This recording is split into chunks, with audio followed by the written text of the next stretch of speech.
My name is Anthony Morris. I'm a real estate broker in Brooklyn, New York. I had my first panic attack when I was maybe 19. And I had been a drug dealer for a long time. And I had stopped. But then I had to go back. And one day, I had drugs on me and the police were in the area. And I had a panic attack.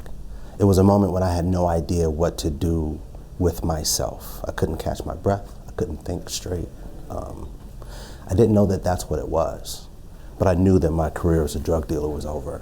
I began having panic attacks again in 2003. I realized that I needed medical help, and there was a psychiatrist. She diagnosed medication.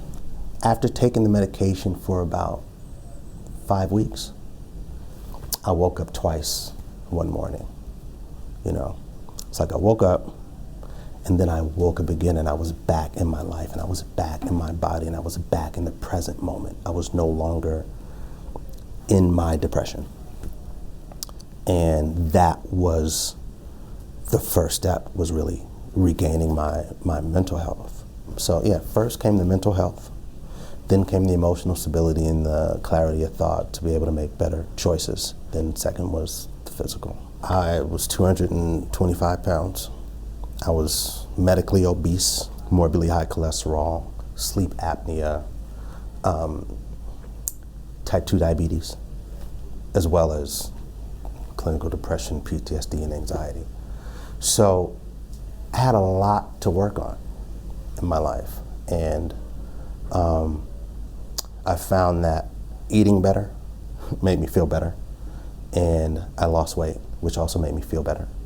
What happened was, as I started making choices that were consistent with wellness, I started feeling better.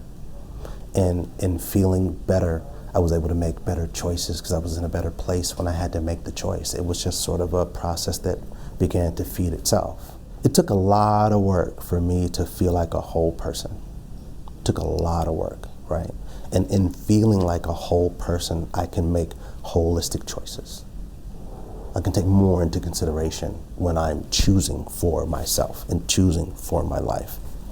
And if I had some semblance of that early on, I might not have sacrificed so much of myself for the sake of fitting into whatever moment that was in front of me. The biggest misconception is that something is wrong about all of it. That's the biggest misconception. There's nothing wrong, because there is no wrong or right. They're just people, and we are where we are. And if we could all just recognize the humanity in each other and know that you're okay.